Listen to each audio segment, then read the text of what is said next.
আমি নিজে ওনার ভক্ত, যদিও আমার মনে হয় জীবনে আজকে প্রথম দেখা।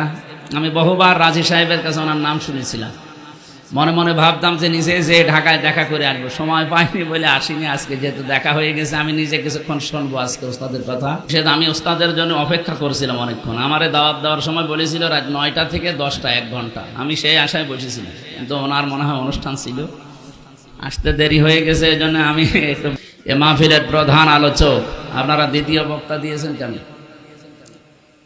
আমার সাথে যদি কোনো আলেম থাকে আমার নাম নিচে দেবেন।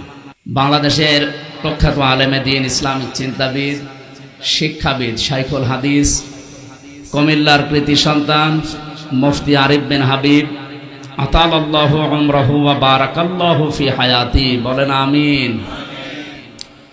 মঞ্চে বসা অত্র এলাকার সর্বজন শ্রদ্ধাভাজন ব্যক্তিবর্গ, বিশেষ করে আমন্ত্রিত ওলামা হযরত যারা এসেছেন, হাফেজ মাওলানা মুআজ, জনাব মাওলানা মোহাম্মদ আব্দুল নূর, মাওলানা মোস্তফা কামাল, হাফেজ মাওলানা মাইনুদ্দিন, মাওলানা ইমরান ভুইয়া, মাওলানা আনোয়ার হোসেন রায়পুরি, ওয়ারফা'না লাকা যিকরাক, দুনিয়া এবং আখেরাতে এদের মর্যাদা সম্মান কামনা করছে, আল্লাহ যেন বাড়িয়ে দেন। আর জোরে বলেন। আমরা শুধুমাত্র দুনিয়াতে তাদের সম্মান চাই না, উভয় জগতে চাই। কিন্তু উভয় জগতে সম্মান পেতে হলে কিছু কাজ করা লাগে। আল্লাহ পাক বলেন, ইয়ারফা'ুল্লাযীনা আমানু মিনকুম ওয়াল্লাযীনা উতুল ইলমা দারাজাত। আমি তাফসিরে ফি জিলালিল কোরআনে সাইয়্যিদ কুতুব রহমাতুল্লাহ আলাইহি ওনার ব্যাখ্যায় দেখেছি আয়াতের, উনি ইয়ারফা এই শব্দের ব্যাখ্যা করতে গিয়ে জানিয়েছেন, দুইটা গুণ যদি কেউ অর্জন করে, দিন যত যাবে, যেহেতু আল্লাহ দারাজাতন না দিয়ে দারাজাত বহু বচন দিয়েছে, এই জন্য বর্তমান, ভবিষ্যৎ, প্রেজেন্ট, ফিউচার দুইটা কাল নিয়ে এই শব্দটা গঠন করা। দুনিয়াতে যারা ঈমান আনবে আর যারা এলেম পাবে, জ্ঞান পাবে, এবং এই জ্ঞান অনুযায়ী যারা কাজ করবে, দিন যত যাবে তাদের সম্মান মর্যাদা আল্লাহ বাড়াতেই থাকবে, শুধু বাড়াবে না, বাড়াতেই থাকবে। এর বাস্তব প্রমাণ শহীদ আল্লামা দেলাওয়ার হোসাইন সাইদি রহমতুল্লাহ আলাইহি, শাহ আহমেদ শফি রহমতুল্লাহ আলাইহি, মুফতি ফজলুল হক আমিনী রহমতুল্লাহ আলাইহি। আপনি এই মানুষগুলোর দিকে তাকান, দিন যত গেছে, ঈমান আর এলেম আর আমলের কারণে তাদের সম্মান মর্যাদা দুনিয়ার মানুষের কাছে কমে গেছে না বেড়ে গেছে? বিদায় নিয়েছে, তারপরও সম্মান শেষ হয়েছে। সুতরাং আমরা যাদের নাম নিলাম, এই আলেমদেরও সম্মান শুধু দুনিয়া না, উভয় জগতে আল্লাহ যেন দান করেন। সামনে বসা মুসলমান ভাইরা, পর্দার আড়ালের সম্মানিতা মা এবং বোনেরা, প্রশাসনের ভাইরা, প্রাণপ্রিয় নারায়ণগঞ্জবাসী, আল্লাহর দরবারে শুকরিয়া জানাচ্ছি। এটা জগদ্দল পাথর ছিল বুকের উপরে, এখনো আছে। এখনো আছে মানে আগে কথা বলতে দিত না, আর এখন কথা বললে শোনেন। জিনিস একই, আগে কথা তো বলতেই দিত না, আর এখন এত বলা বলি, এরপরও শোনে না। দেশীয় এবং আন্তর্জাতিক যে চক্রান্তগুলো চলছে, বিশেষ করে এই কয়েকদিনে আমি নারী কমিশনের রিপোর্ট 318 পৃষ্ঠা পুরাটা পড়েছি, একেবারে পুরাটা। আমার এই ছোট্ট মাথার ভেতরে দেখলাম 10টা কোরআনের আয়াত তারা ডাইরেক্ট অস্বীকার করেছে। ওস্তাদরা যারা আছে জিজ্ঞাসা করেন, কোরআনের 10টা না, একটা জের জবর পেশ অস্বীকার করলে তার ঈমান থাকবে? তো এই মানুষগুলো যে লাফায়, আর এদের পেছনে দেখছি কিছু মুসলমানেরা আছে, এদের বিবেক কি, এরা কি বন্ধক দিয়েছে? আজ আলেমরা যে এভাবে রাজপথে নেমে এসেছে রিপোর্ট দেওয়ার কারণে, এমনি না। আপনি আমারে পিঠের ওপরে 2টা বাড়ি দেন, আমি হয়তো 2 দিন পরে ভুলে যেতাম, কিন্তু যেখানে হাত দিয়েছেন এ কি ভোলার মতো?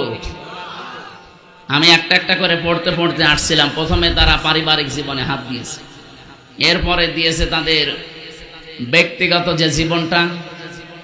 3টা বছর আমার রিমান্ডে নিয়ে বিশেষ করে জেলখানায় ওরা এমন টর্চার করেছে, আমার মাথার চুল থেকে পায়ের তালু পর্যন্ত 1 ইঞ্চি জায়গাও বাকি নেই। এই জন্য আমি বসতেও পারি না, 10 মিনিট পরে আমার ব্যথা হয়েছে। আর এমন জায়গায় ওরা টর্চার করেছে যে বউ ছাড়া কারো দেখানো যায়।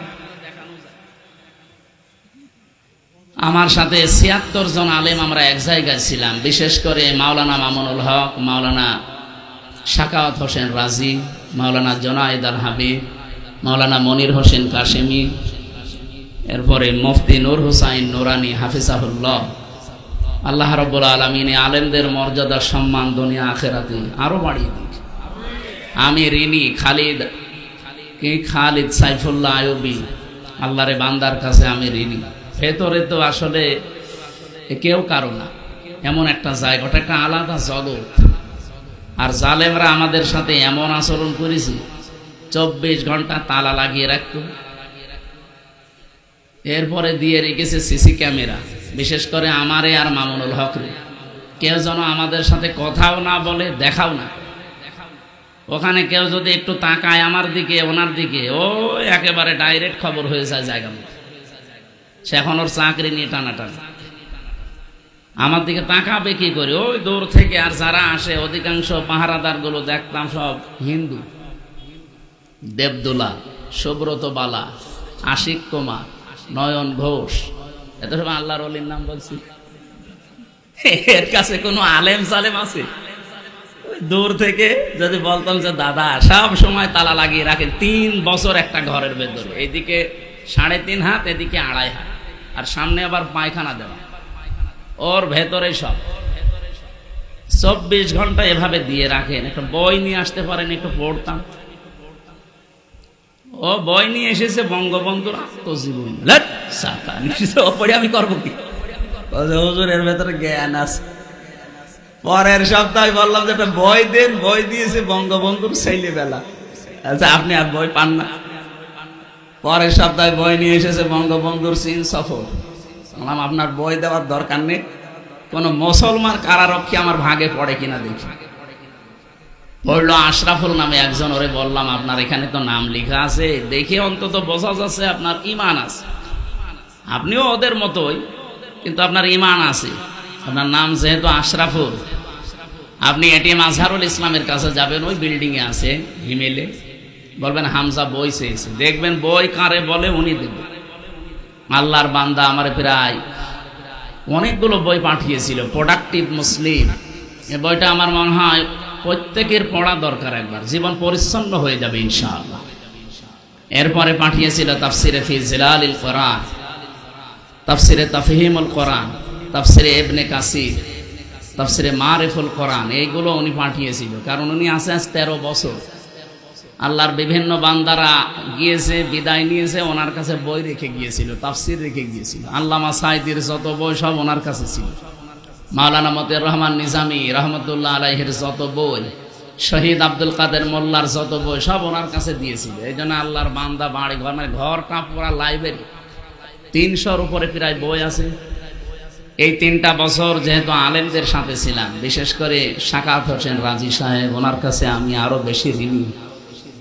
আরবি গ্রামারটা আমিও কওমি মাদ্রাসায় পড়া, আমি শর্ট কোর্সে দাওরা করেছিলাম, কিন্তু আমার এই আলিয়া মাদ্রাসায় কামেল করতে যে, অনার্স মাস্টার্স করতে যে, বিশ্ববিদ্যালয়ে এদিকে পিএইচডির এই চিন্তা ভাবনায় যে, এদিকে আমার আর সময় দেওয়া হতো না। আস্তে আস্তে জানা জিনিসও ভুলে যেতাম। কিন্তু 3টা বছর আল্লাহ এমন একটা সময় তৈরি করে দিয়েছিলেন, ফাঁসির কন্ডেম সেলের ভেতরে, আর উনি আর আমি পাশাপাশি না। ওনার কাছে আমি অনেক ঝালাই করে নিয়েছিলাম। আল্লাহর বান্দা রাজি সাহেবকেও আল্লাহ যেন কবুল করেন। বাড়ি মনে হয় কুমিল্লার সন্তান। ফজলুল হক আমিনী রহমতুল্লাহ আলাইহির জামাতাউল। সম্মানিত ভাইরা, আমার শরীর এখনো পর্যন্ত স্বাভাবিক হয়নি, কারণ ভেতরে ওরা এমন কিছু করেছে, আমার মাঝে মাঝে এখনো পর্যন্ত এলোমেলো হয়ে যায়। এই যে 8-10 দিন ছিলাম আমি ভেতরে হাসপাতালে। এই সাইটটা ডাক্তাররা বলছে, আমি সিঙ্গাপুরে, মালয়েশিয়া, থাইল্যান্ডে, ইন্দোনেশিয়া অনেকগুলো দেশে ঘুরলাম, যেখানে যেখানে দেখিয়েছে ওরা বলে এই সাইটটা একটু সমস্যা হয়ে এখনো আছে, কিন্তু সময় লাগবে স্বাভাবিক হতে। আপনি রাত জাগবেন না, সর্বোচ্চ রাত 10টা 10:30টায় ঘুমিয়ে পড়বেন, কিন্তু এই মাহফিলের জগতে এসে মানুষ কথা শুনবে। এরা আসলে তোলে রাত 10টা 11টা 12টায়। কালকে 11:30 12টার সময় আমি নেমেছি। একটা কথা হইল, আপনারা এত বলি যে 9টায় তুলে দেবেন, আমি 1 ঘন্টা 10-15 মিনিট কথা বলি, আমারে নামিয়ে দেবেন, আমি যেন 10টা 10:30টায় ঘুমিয়ে পড়তে পারি। যে গরু দিয়ে চাষ করে খাবেন, ও গরুই যদি মরে যায়, আমি তত কিছুদিন বেঁচে থাকি নাকি আমারে মেরে ফেলবেন? আমার রিমান্ডে প্রথম নিয়ে যে টর্চার করেছে আমার জীবনে ভোলার মতো না। এইরকম একটা চেয়ারে বসিয়ে এই হাতের সাথে ক্লিপ লাগিয়ে দিয়েছে। আমার আগে একজনকে নিয়ে গেল, ওরে দিয়ে আমারে দেখাচ্ছিল যে এইভাবে করে কিন্তু আমরা নখ তুলি, যেন এখানে একটা চাপ দিয়েছিল। আর 4.5 বছর চলছে, এখনো মিলিয়ে যায়নি। আমার আগে যারে নিয়ে গেল, ভালো মানুষ নিয়ে গেল, আসার সময় দেখছে ও মা গো বাবা গো ওরে চিৎকার করছে। এই জায়গায় এরকম চেয়ারের সাথে ক্লিপ লাগায়, হাতের সাথে, গলার সাথে একটা বেড লাগিয়ে দেয়, মাথায় একটা টুপি পরিয়ে দেয় কালো, পেছনে তো হাত বাঁধা, ডান্ডা বেড়ি দেওয়া, মাজায় দড়ি টাঙিয়ে রাখে, একটা মেশিন আছে, এসে শুধু হাতের কাছে পায়ের কাছে ধরে, একেবারে মাপ দেওয়া, শুধু একটা টিপ দেবে, একবারে নখগুলো সব খুলে চলে যাবে। আরে নখ খুলে আসলেও যদি ছেড়িয়ে দেয় তাও তো বাঁচা যায়, লবণ ছিটিয়ে দেয়। মুফতি ফখরুল ইসলাম ভাই আমার সাথে ছিল, মাঝে মাঝে আমারে বলতো, হামজা, এই যে মানুষ শুয়ে থাকে, এটা যে কত বড় নিয়ামত আমি টের পেয়েছি। ওরা আমারে মাটির নিচে নিয়ে প্রথম দিকে এই পায়ের ভেতরে হাত দিয়ে, লোহার ব্যারিকেড আছে সামনে, এর সাথে শিকল লাগিয়ে দেয়। 24 ঘন্টা একটা মানুষ এভাবে বসে থাকতে পারে? শুধু নাম শুনেছিলাম আমেরিকার ওই কারাগারে, কিন্তু বাস্তবে আমরা কিছু কিছু, আমার বিশেষ করে আমি এই আয়না ঘরে যখন ছিলাম প্রথম 10 দিন, আমি নিজে টের পেয়েছি যে মানুষের উপরে মানুষ এরকম অত্যাচারও করতে পারে। আর আমার এই কথাগুলো চিন্তা হয়, দেখি, আর মাঝে মাঝে মনে হয় যে এখনো যারা জালেমের পক্ষে সাফাই গায়, ওরা কি মানুষ? বলে কি করেছে আপা, যে ওনার পালিয়ে চলে যাওয়া লাগবে, কি করেছে আপনার সাথে তো করেনি। আপনার বাবারা যদি এভাবে 8 বছর ব্যারিস্টার আরমানের মতো আয়না ঘরে রেখে দিত, তখন আপনি বুঝতেন যে কি করেছে। আপনি চিন্তা করতে পারেন, একটা মানুষ 8 বছর 10 বছর একটা ঘরের ভেতরে শিকল পায়ে বাঁধা বসে আছে, ও জানে না যে ওর নাম কি, ও ভুলে গেছে, কারণ 10 বছর ওকে কেউ ডাকে না। আমার পাশের ছেলে যে ছিল, মনে হয় 7 বছর ছিল, ওর জিজ্ঞাসা করেছে তোমার নাম কি, আমার দিকে আনমনা হয়ে তাকাচ্ছে, মানে ওর নামও ভুলে গেছে, কারণ ওরা কেউ ডাকে না, ওর কাছে যায় না, ওর নামই জানে না। এ কোন বছর চলছে ও জানা নেই, এটা কোন মাস চলছে ও জানে না, এখন যে কিসের নামাজ পড়বে ও তাও জানে না, কারণ নামাজের সময় আমি নিজেও জানি না, আমি নিজে নামাজ পড়েছি আন্দাজে। 4 ওয়াক্ত নামাজে আমি পরাটা টাঙানো ছিলাম একেবারে মাজায় দড়ি দিয়ে শূন্যের উপরে, আমি জানি না যে এখন কি নামাজ চলছে না কি চলছে। এমন এক ভয়ঙ্কর মাটির নিচে ঘর, দুনিয়ার কোনো আওয়াজ নেই। এই জন্য শরীরও যেহেতু ভালো না, রাত জাগা নিষেধ। আমি ওস্তাদের জন্য অপেক্ষা করছিলাম অনেকক্ষণ। আমারে দাওয়াত দেওয়ার সময় বলেছিল রাত 9টা থেকে 10টা 1 ঘন্টা, আমি সেই আশায় বসেছিলাম, কিন্তু ওনার মনে হয় অনুষ্ঠান ছিল, আসতে দেরি হয়ে গেছে। এই জন্য আমি একটু বেয়াদবি হয়ে গেল, আমি কুষ্টিয়ায় যে ফজর পড়বো, আমার কালকে অনুষ্ঠান আছে, প্রোগ্রাম আছে, এই কারণে আমরা 45 মিনিট মতো একটু কথা বলি আয়াতটা নিয়ে, এরপরে ওস্তাদ আপনাদের সামনে তাফসীর আকারে হাদিস দিয়ে কোরআন দিয়ে কথা বলবে ইনশাআল্লাহ। আমরা যেহেতু কোরআনে কারিমের কথা শোনার জন্য এসেছি, আর মান ক্বালা বিহি সাদাকা, যারা কোরআন দিয়ে কথা বলে এরা সত্য কথা বলে, এই কথাটা পুরা ঠিক না। যারা বললেন ঠিক, আপনাদের দ্বারা ঠিক হয়নি, আলেমরা যদি বলতো ঠিক, এটা আমি মেনে নিতাম। আমার তাহেরি ভাই কোরআন দিয়েই তো বলে, কিন্তু কোরআনের আয়াত পড়ার পরে এমন জায়গায় চলে যায়, ও জানে আর ফেরেশতা জানে। আমি ব্রাহ্মণবাড়িয়ায় ছিলাম, মানে আমার 2 গ্রাম পরে মাহফিল করেছিলাম, দেখ আয়াত পড়লো, দেখলাম কুল হুয়াল্লাহু আহাদ, হে নবী আপনি বলেন আল্লাহ এক, এ পর্যন্ত ঠিক আছে। এরপরে যে কোথায় গেল আল্লাহর বান্দা, তো এই নবী কোন নবী? এ ফাতেমার বাবা, ফাতেমাকে হোসাইনের মা, হোসাইনকে কারবালায় শহীদ হয়েছিল। এবার আপনাদেরকে আমি 2 ঘন্টা কারবালার কাহিনী শোনাবো। আয়াত পড়েছে কি? কুল হু আল্লাহু আহাদ, আল্লাহর একাত্মবাদের। আর তাফসীর হচ্ছে কি? এই যে কোরআন দিয়ে কথা বললেই সত্য কথা বলে, কথা ঠিক আছে, কিন্তু কথা কোরআনের উপরে থাকা লাগবে। আপনি যদি কোরআনের আয়াত পড়ে চলে যান এখান থেকে দিল্লি হবে? বলেন, এই দেশে তো এটা বেশি হয়। আমি বাইরের যতগুলো দেশ ভ্রমণ করেছি জেল থেকে বেরিয়ে, এর আগে আমি যেহেতু আকিস গ্রুপে ছিলাম, ওরা বহু দেশে আমারে নিয়েছে। ওদের তো প্রায় 75টার উপরে দেশে ব্যবসায় চলে। আমি যতগুলো দেশে গেলাম, বাংলাদেশ, ভারত, পাকিস্তান, এই 3টা দেশের সমস্যা বেশি। মান ক্বালা বিহি সাদাকা, হাদিসটা 100% সত্য। কোরআন দিয়ে কথা বললে তারা সত্য কথা বলে, কিন্তু কোরআন দিয়ে কথা তো হয় না। আবার যারা শোনে তারাও তো যোগ্যতা সম্পন্ন হওয়া লাগবে যে আসলে কি এটা কোরআনেরই কথা কিনা।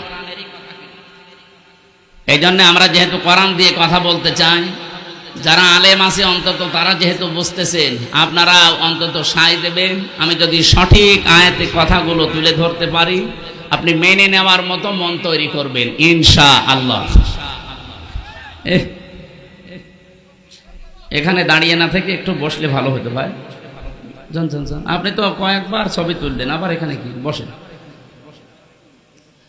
আমার ভাইরা, যে আয়াত দিয়ে আমি আলেমদের সম্মান কামনা করেছিলাম, সূরা আলাম নাশরাহ লাকা সাদরাক, এই সূরার 4 নম্বর আয়াতটা, এর পরের 2টা আয়াত একটু আশার সঞ্চার করার জন্য আমি একটু উচ্চারণ করছি। ফা ইন্না মাআল উসরি ইসরা, ইন্না মাআল উসরি ইসরা। একটু খেয়াল করে শোনেন, কোরআনের কথা যত গভীরভাবে শুনবেন আপনি তত মজা পাবেন। আমি আয়াতটা পড়ার পরে চিন্তা করেছিলাম যে উসরুন, এখানে উসরুনের আগে আল্লাহ আলিফ লাম দিয়েছেন, কিন্তু ইসরার আগে আলিফ লাম দেয়নি। এটা প্রথমটা মারেফা করে দিলেন, পরেরটা নাকেরা। এর আগে যেহেতু মা শব্দটা আছে, এর আগে ইন্না আছে। আল্লাহ গ্যারান্টি দিচ্ছেন অবশ্যই কষ্টের সাথে, কষ্টের সঙ্গে সুখ। কিন্তু এখানে চিন্তা ভাবনার বিষয় হচ্ছে, কষ্ট বলার সময় আল্লাহ পাক নির্দিষ্ট করে দিলেন একটা কষ্ট, কিন্তু সুখের বেলায় আর আল্লাহ নির্দিষ্ট করেননি, ওটা অনির্দিষ্ট। তাফসীরে ফি জিলালিল কোরআনে আয়াতের ব্যাখ্যায় টিকায় লেখা আছে, সাইয়্যিদ কুতুব রহমাতুল্লাহ আলাইহি তিনি জানাতে চেয়েছেন, পৃথিবীর মানুষেরা, দুনিয়ায় কোনো মানুষ যদি একটা কষ্ট সহ্য করে 3টা কারণে, কয়টা? এদিকে তাকান। 3টা কারণে যদি কেউ একটা কষ্ট দুনিয়ায় সহ্য করে, কমপক্ষে তার সাথে সঙ্গে 70টা সুখ, শান্তি, কল্যাণ আমার আল্লাহ রেডি করে রেখেছেন। কিছু বুঝেছেন না? বোঝেন? আপনি শুনছেন না? এদিকে তাকান। আপনি যদি কষ্ট সহ্য করেন দুনিয়াতে একটা, কিন্তু কারণ কয়টা? 3টা। যে কোনো কারণেই কষ্ট পেলে হবে না। কত মানুষ তো প্রেমে ছাকা খেয়েও কষ্ট পায়, নাকি এ জেলায় এসব নেই? কত মানুষ দেবদাস হয়ে যায়। কত মানুষ এই যে পরকীয়া প্রেম করে যখন আর পারে না তখন কষ্ট পায় না। এলাকায় পরকীয়া প্রেম আছে? যারা করেছেন এখনো আছেন, এই মুহূর্তে মোবাইল নাম্বার ডিলিট করুন। যারা করতে পারবেন হাত তোলেন তো দেখি। ও যতটুকু মানুষ অত মুসলমানই দেয়নি না, আমি হাসির জন্য বলি না। এই কাজ সারা দেশে কম বেশি চলছে। এটা যে কত বড় জঘন্য কাজ! আপনার নিজের স্ত্রী থাকতে আপনি আরেক জায়গায় লাইন করেন। আপনি মানুষ। যারা শয়তানের ধোকায় নফসের জালে পড়ে এগুলো করেছেন, এই মুহূর্তে আমাদের থামা লাগবে। যদি কেউ করে থাকেন এই মুহূর্তে তাওবা করে জীবনের মতো ফিরে আসেন, তাও মাপ পাবেন। আর এভাবে যদি চালাতেই থাকেন, এমন একটা সময় আসবে, ইন্নামা নুমলি লাহুম লিয়াজদাদু ইসমা ওয়া লাহুম আযাবুম মুহিন। মানুষ যখন পাপ করতে করতে সীমা ছাড়িয়ে যায়, পরিপূর্ণ হয়ে যায় অপরাধ, তখন ওকে আর ফিরে আসার কোনো লাইন আল্লাহ রাখে না। ওর জন্য তখন অপমানজনক শাস্তি আল্লাহ রেডি করে রাখে। আমি সহ এখানে যারা আছি, কেউ যদি এই গোনায় থেকে থাকি, এই মুহূর্তে আল্লাহর দিকে তাকিয়ে তওবা করছি, পারবেন না ইনশাআল্লাহ?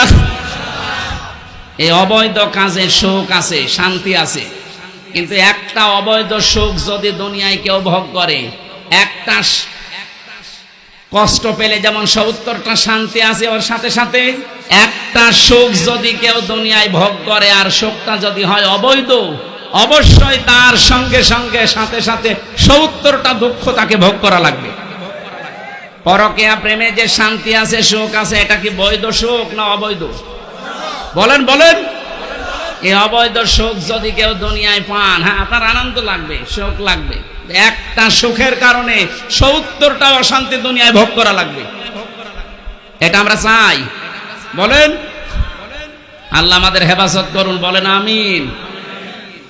আমি বলছিলাম, কোন মানুষ যদি ৩টা কারণে কষ্ট পায়, একটা, আপনার কষ্ট যদি হয় দুনিয়াতে আল্লাহর জন্যে, আপনার কষ্ট যদি হয় দুনিয়ায় রাসূলুল্লাহর জন্যে, ৩ নম্বরে আপনার কষ্ট যদি হয় মানবতার জন্যে। এই 3টা কারণে যদি দুনিয়ায় কেউ কষ্ট পায়, মাস্ট বি, অবশ্যই, এজন্য আল্লাহ ইন্না দিয়েছেন, তার সাথে সাথে সঙ্গে সঙ্গে ৭০টা করে শান্তি আল্লাহ রেখে দিয়েছেন। এই জন্য এই পৃথিবীতে বসবাস অবস্থায় আমরা যারা এই 3 কারণে কষ্ট পেয়েছি, এখনো পাচ্ছি, কোনো আফসোস নেই, কোনো চিন্তা করবেন না। মাস্ট বি, এই পৃথিবীতে বিজয় আমাদের হবেই, শান্তি আসবেই, কল্যাণ আমরা পাবই, পাবো না শেষে হর্ষাই আছে। এই যে শেষে হর্ষাই আছে, এটা কোথায় আছে? সূরা বাকারা 139 নম্বর আয়াত, সূরা আলে ইমরান 139 নম্বর আয়াতে আছে, ওয়ালা তাহিনু ওয়ালা তাহজানু ওয়া আনতুমুল আ'লাউনা। শব্দটা আরবি গ্রামার দিয়ে আপনি মিলান, এই আয়াতটা মিলিয়ে দেখেছি আমি যে মিলছে না। ওয়ালা তাহিনু ওয়ালা তাহজানু, ভয় পাবে না, চিন্তা করবে না। ওয়া আনতুমুল আ'লাউনা, আ'লাউনার আগে আলিফ লাম দেওয়া আছে, অথচ আনতুম আ'লাউনা হওয়ার কথা। বালাগাত মানতিক অনুযায়ী, বিশেষ করে আরবি গ্রামার দিয়ে যদি আপনি আয়াতটা মিলিয়ে পড়তে চান, তাহলে আয়াত মিলছে না। সব সময় আমরা গ্রামারের নিয়ম জানি, মুবতাদা যদি মারিফা হয় খবর হবে না কেরা, অথচ এখানে আল্লাহ আলিফ লাম দিয়ে খবরকেও মারিফা বানিয়ে দিয়েছেন। আমি ঠিকাই পড়েছিলাম, খবর যদি কোনো সময় নাকেরা হয়, মারিফা হয়ে যায়, তাহলে ইফিদুল হাসরা, হাসরের ফায়দা দেয়, বাংলা অর্থ দাঁড়ায় হবেই। ওয়াংতুমুল আ'লাউনা, তোমরা বিজয়ী হবেই, হবে না হবেই। একটা শর্ত আল্লাহ শেষে লাগিয়েছেন, ইন কুনতুম মুমিনিন, যদি মুমিন হতে পারো। তাহলে আমাদের কোনো চিন্তা নেই, কোনো ভয় নেই, আমরা মনক্ষুণ্ণ না, হীনমন্যতায় ভোগী না। কারণ এই পৃথিবীতে আমরা বেঁচে থাকলেও লাভ, মরে গেলেও আমাদের লাভ, কোনো চিন্তা নেই। জন্য আমাদের ঈমান যাদের আছে তারা হতাশ হয় না কোনো দিন, যত কঠিন পরিস্থিতি আসুক, কারণ তারা বিশ্বাস করে এই 3টা কারণে যদি আমি কষ্ট পেয়ে থাকি, মাস্ট বি, আল্লাহ পাক যেহেতু ইন্না লাগিয়েছেন, উনি খেলা করার জন্য দেননি, অবশ্যই কোনো কারণ আছে। এই 3টা কারণে আমরা যারা কষ্ট দুনিয়ায় পেয়েছি, এখনো পাচ্ছি, আপনি বিশ্বাস করতে পারেন ৭০টা শান্তি, সুখ, কল্যাণ আমাদের সাথে আল্লাহ লাগিয়ে রেখেছেন। আল্লাহ এই আয়াতের বাস্তব কিছু আমাদের যেন দান করেন, বলেন আমিন। যাদের কষ্ট আজ আল্লাহর জন্যে, রাসূলুল্লাহর জন্যে, মানবতার জন্যে, আল্লাহ তাদেরকে যেন দান করে। 6 মাস থেকে 10 মাস 10 দিন ছাড়া কোনো মানুষ সন্তান দুনিয়া আসতে পারে না। এখান থেকে একটা মাসলা বের হয়, কোন মানুষ যদি 6 মাসের আগে দুনিয়ায় আসে, ওটা বৈধ সন্তান না, ওটা অবৈধ। আপনি বিজ্ঞানের যে তথ্যগুলো এখন আছে কোরআন থেকে নেওয়া, আপনি মিলান, সুম্মা খালাকনান নুতফাতা আলাকাতান ফাখালাকনাল আলাকাতা মুদগাতান, এই আয়াতের ব্যাখ্যা করেন, কমপক্ষে 6 মাস একটা মানুষ তৈরি হতে লাগবেই। তার মানে বিয়ের পর থেকে 6 মাসের আগে যদি কেউ আসে, সে কি বৈধ না জারজ? বলেন বলেন। এই পৃথিবীতে সবচাইতে বেশি জারজ সন্তান তৈরি হয় ফ্রান্সে, কারণ তারা বিয়ের আগেই বেশি সন্তান হয়। সূরা কলমের 13 নম্বর আয়াতের ব্যাখ্যায় পড়েছিলাম, উতুল্লিম বাদা যালিকা জানিম। হে নবী, যারা আমার কোরআনের বিরুদ্ধে ডাইরেক্ট ইনডাইরেক্ট আছে, আপনি দেখবেন এগুলোর জন্ম ঠিক নেই, এগুলো যার সন্তান বদ মেজাজি। এখানে প্রায় 13টা কারণ আমরা পেয়েছিলাম যে যার সন্তান যারা, তারা 13টা কাজ করে বেশি। 1 নম্বরে তাদের মেজাজ হয় হট, সব সময় মেজাজ খারাপ। এরকম মানুষ দেশে নেই? আপনি কি যার সন্তান যে আপনার কিছু হলেই মেজাজ খারাপ হয়ে যায়? আমি নিচে নামলাম না, নিজের জন্ম খারাপ করবেন না, শান্ত শিষ্ট হওয়া লাগবে। পৃথিবীর যত নবীকে আল্লাহ পাঠিয়েছিলেন, আপনি দেখেন অধিকাংশ নবীর মেজাজ ছিল ঠান্ডা। একজন নবীর মেজাজ গরম ছিল অন্য কোনো কারণে না, আল্লাহর বিধানের কারণে। মুসা আলাইহিস সালাম আমাদের মতো এই যে মুরগিতে ধান খেয়েছে এই নিয়েই মেজাজ গরম হয়ে মারামারি করে মাথা ফাটাবেন না। উনি এই জন্য রাগেননি, উনি রাগতেন যদি আল্লাহর বিরুদ্ধে এবং মানবতার বিরুদ্ধে কোনো কাজ দেখতেন। ওই যে ফেরাউনের বাবুরচিকে যে এক চড়ে মেরে ফেলেছিলেন, ওটা কি ওনার নিজের ব্যক্তিগত রাগে? আল্লাহর বিরুদ্ধে, মানবতার বিরুদ্ধে কাজ করছিলেন। এমন থাপ্পড় দিয়েছে সংশোধনের জন্য, ও বেটা মরিয়েই গেছে। তা আমার ওইদিকে উদ্দেশ্য না, আমি অতগুলো পয়েন্ট বলতে গেলে সময় চলে যাচ্ছে। আমি বলতে চাই যেটা এখান থেকে, সন্তান যারা বৈধ সন্তান, বিয়ের 6 মাস পরে হওয়া লাগবে। বিয়ের 6 মাস আগে যদি হয়, ওদের যে সমস্ত কাজ কারবার গুলো এখন আমরা অনেকের জীবনে এই বাংলাদেশে দেখতে পাচ্ছি। আমি ইঙ্গিত দিলাম, আপনি হয়তো ধরে ফেলেছেন। বিজ্ঞান এখানে প্রমাণ করছে একটা মানুষ দুনিয়ায় আসতে হলে কমপক্ষে 6 মাস সময় লাগবেই, আর ঊর্ধ্বে সময় লাগবে 10 মাস 10 দিন। এই বাবার বীর্যটা নিয়ে আল্লাহ কেন চলবন দিলেন, আর মায়ের কাছে আল্লাহ তার বহু বচন দিলেন কেন? বাবা তো কষ্ট পেয়েছে একটা, মায়ের কষ্টের দিকে তাকান। কমপক্ষে 10 মাস 10 দিন এই কষ্টটা দুনিয়ার কোনো বাবা আজ পর্যন্ত টের পায়নি, পেয়েছে? এই জন্য মায়ের সম্মান আল্লাহ বাড়িয়েছেন একদম। দ্বিতীয় নম্বরে, ডেলিভারির যে কষ্ট, বিজ্ঞান এখন কষ্ট মাপার, পরিমাপ করার যন্ত্র আবিষ্কার করেছে। কষ্ট পেলে মাপতে হয়। পৃথিবীতে যদি সর্বোচ্চ পুরুষ মানুষ 45 ইউনিট কষ্ট পায়, মরে যাবে। কিন্তু একটা মা দুনিয়ায় সন্তানের মুখ দেখাতে কমপক্ষে কষ্ট স্বীকার করে 57 ইউনিট। কয়েকদিন আগে আপনারা দেখেছেন পলাশ সাহা, একজন এসপি মারা গেছে। তার স্ত্রী আর মায়ের ভেতরে এই দুইজনের মন সে মানাতে পারেনি, শেষ পর্যন্ত মরেই গেল নিজের অস্ত্র নিজে দিয়ে। আমি এখান থেকে একটা জিনিস মা বোনদেরকে বলতে চাই, শাশুড়ি যারা আছে, আপনি একটু ছাড় দিতে পারেন না আপনার বৌমাকে আপনার ছেলের শান্তির জন্য? আর বৌমা যারা আছেন, আপনার মন এত ন্যারো মাইন্ডের কেন? আপনি ব্রড মাইন্ডের মন তৈরি করতে পারেন না? আপনার স্বামীর জন্য আপনার শ্বশুর শাশুড়িকে নিজের মা বাবার মতো মনে করে একটু ছাড় দেন না কেন? আজ হাজারো স্বামী আমরা এখানে যারা আছি মানসিক রোগী, শুধুমাত্র পরিবারে মার বোর ছোট মনের কারণে। আমাকে বেশি বললাম? এটা বাংলাদেশে আজ হাজারো স্বামী আমরা অসুস্থ হয়ে আছি মানসিক ভাবে, কিছু বলতে পারি না। তাই এই জন্য আশা করব মা বোনেরা, আপনাদের মনটা আপনারা ছোট করবেন না, বড় মনের অধিকারী হন। পৃথিবী আর কয়দিনের, কয়দিন পরেই তো আপনিও মাটির নিচে যাবেন, আমিও মাটির নিচে থাকবো। আপনার সাথে আমি ভালো ব্যবহার করি এই কারণে, আপনার এই ভালো ব্যবহার দিয়ে আমার আখেরাত তৈরি হবে। কি কথা বলেন না কেন? আমি আলেমের সাথে ভালো ব্যবহার করব এই কারণে ব্যবহার দিয়ে আমার আখেরাত তৈরি হবে। তার সাথে আমি খারাপ আচরণ করলে এইটা দিয়ে আমার আখেরাতে জাহান্নাম তৈরি হবে। জান্নাত জাহান্নাম আপনার এই কামাই দিয়ে তৈরি করবে আল্লাহ। আল্লাহ আমাদেরকে এমন এমন কাজে আঞ্জাম দেওয়ার তৌফিক দিন। আমি মা বোনদের জন্য যেহেতু বলছিলাম, আশা করছি আপনারা ছাড় দেওয়ার মন মানসিকতা তৈরি করবেন। এই যে ঈদ আসতেছে, মায়ের জন্য যদি 1000 টাকা দিয়ে শাড়ি কেনে, স্ত্রীর জন্য যদি 700 টাকা 3 পিস দেয়, 3 মাস কথা বলে না। এরকম ছোট মনের বউ নেই? কার বউ এরকম? হাত তোলেন তো দেখি, কেরম সাহস আপনার। না, নারায়ণগঞ্জেও যদি এই সাহস আপনি না দেখান, এটা নজরুল ইসলাম বাবুর এলাকা। ওরে বাবা, আপনারাই যদি না পারেন তা আমরা কুষ্টিয়ার মানুষ পারবো?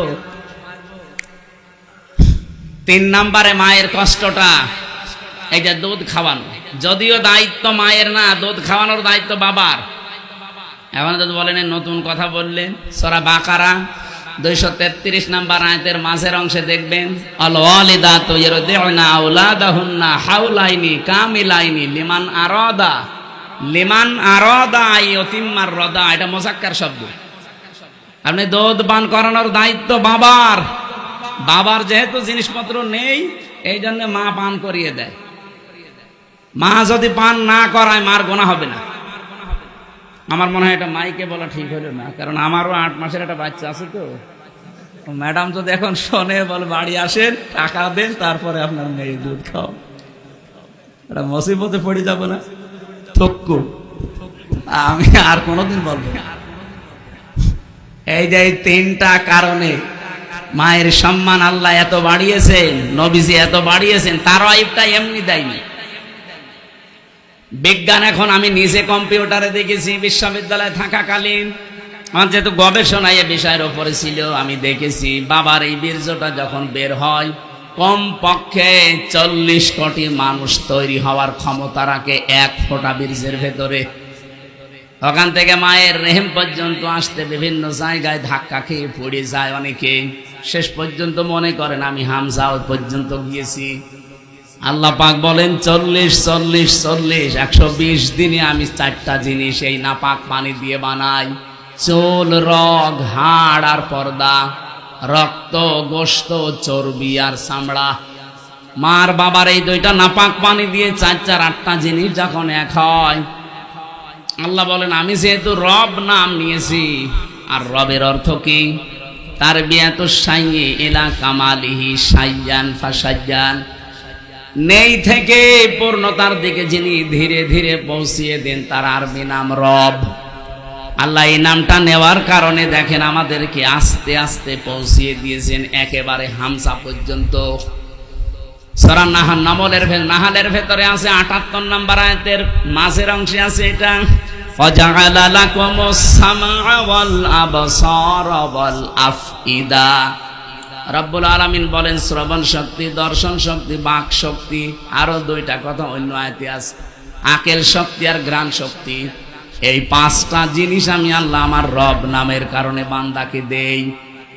8, 5, 13টা জিনিস যখন এক হয়, তখন আল্লাহর ফেরেশতারা জিজ্ঞাসা করে এর আকৃতি বানাবো কেমন, একই ছেলে না মেয়ে হবে? ওয়াল্লাযী ইউসাউবিরুকুম ফিল আরহামি কাইফা ইয়াশা। তিনি সে আল্লাহ যিনি মায়ের রেহেমের ভেতরে তোমাদের আকৃতি তৈরি করেন। এটা বানাই কে? আকারটা বানিয়েছে আল্লাহ, বডি বানিয়েছে ফেরেশতারা। 8, 5, 13টা জিনিস এক হওয়ার পরে আল্লাহু আখরাজাকুম মিন বুতুনি উম্মাহাতিকুম লা তা'লামুনা শাইয়া। আস্তে করে তিনি দুনিয়ায় আমাদেরকে বের করে নিয়ে আসেন এমন সময়, যে সময় আমরা কিছুই জানতাম না। ধীরে ধীরে এভাবে আমার আল্লাহ বিভিন্ন জিনিস পেটের ভেতরে যে খাবারের ব্যবস্থা করেছেন নাভির ভেতর দিয়ে, দুনিয়ায় আসার পরে দাঁত দিয়েছেন শক্ত খাবার খাওয়ার জন্যে। এরপরে এখন আমি এই 33 বছরের আমির হামজা। বলেন তো আমার ভেতরে আমার কি নিজের আছে? আমার মা বাবার যা আছে শুধু বিছানায় থাকার দায়িত্ব, বাকি যা করলো পোড়াটাকে। আপনি কোন কারণে মুসলমানের এই 92% দেশে বলতে গেলেন যে দেহ আমার, সিদ্ধান্ত আমার? বিশেষ করে আজ 3 দিন যা আরম্ভ হয়েছে, ওরা বলছে চেয়েছিলাম হিস্সা, হয়ে গেছি বেশ্যা। আপনারা তো আসলে বেশ্যা। আপনাকে মেয়ে মানুষ বলবে কে? আমি তো দেখলাম চেহারার দিকে তাকিয়ে, এখন যদিও জায়েজ না তারপরও দেখা লাগছে। সামনের দিকে তাকিয়ে দেখি 2 জন শুধু বাংলাদেশের, বাকিগুলো সব কলকাতার। আমার এই ছোট্ট বয়সে আমি বেশিরভাগ কাটিয়েছি কলকাতা আর আসামে, কারণ এই দেশে আল্লাহর ওলিরা আমারে ঢুকতে দিত। এই জন্য আমার ওই 2 প্রদেশ সম্পর্কে খুব ভালো জানা আছে যে ওখানে কে কি করে। আপনি দেখেন মিছিলের সামনে শুধু 2টা বাংলাদেশের মেয়ে, বাকি সবগুলো কলকাতা থেকে ধার করে নিয়ে আসা। এরা ওদের ওইটা চাপিয়ে দেওয়ার জন্য একটা সূক্ষ্ম ষড়যন্ত্র চালাচ্ছে। নিজেদের যেমন সব উলট পালট, আমাদের মেয়েদেরকে ওরা এরকম কিছু করতে চায়। সম্মানিতা মা বোন যারা দেশে আছেন, ওরা যেভাবে লেগেছে, আমার মনে হয় মুসলিম মহিলা যারা, তারা ওদের বিরুদ্ধে অবস্থান নেওয়া দরকার। যে আমার দেহ আমার সিদ্ধান্ত, মানে দেহ আমার না, সিদ্ধান্ত আমার না। আলাহুল খালকু ওয়াল আমর, দেহ আল্লাহর, সিদ্ধান্ত কার? আমি বিস্তারিত আর তথ্যের দিকে যেতে পারছি না। আমি আয়াত পড়েছিলাম, একটা দিকে যাচ্ছে সময়, আমার মনে হয় 1 ঘন্টা হয়ে গেছে। ওস্তাদ আবার বসে আছে, তো আমার তো আর সময় নেওয়া ঠিক হবে না। ওনার কাছে আপনারা এখন কথা শোনেন না। আমি আগামীতে আবার যদি আশপাশে কোনো জায়গায় আসি, 2টা দাওয়াত নিয়েছি, একটা 2500 আর একটা সোনারগাঁও, ওখানে কথা বলবো ইনশাল্লাহ। আমি নিজে ওনার ভক্ত, যদিও আমার মনে হয় জীবনে আজকেই প্রথম দেখা। আমি বহুবার রাজি সাহেবের কাছে ওনার নাম শুনেছিলাম, মনে মনে ভাবতাম যে নিজে যে ঢাকায় দেখা করে আসবো, সময় পাইনি বলে আসিনি। আজকে যেহেতু দেখা হয়ে গেছে, আমি নিজে কিছুক্ষণ শুনবো আজকে ওস্তাদের কথা। আমার কথা আপনারা, আমি ইন্টারনেটে হাজার হাজার দেওয়া শুনতে পারবেন। আমি যে আয়াত পড়েছিলাম সূরা মায়েদার 27 নম্বর আয়াত, ইনশাল্লাহ ব্যাখ্যা করবো। কোরবানি সংক্রান্ত, আর উস্তাদ পারলে করবে ইনশাল্লাহ। আসসালামু আলাইকুম।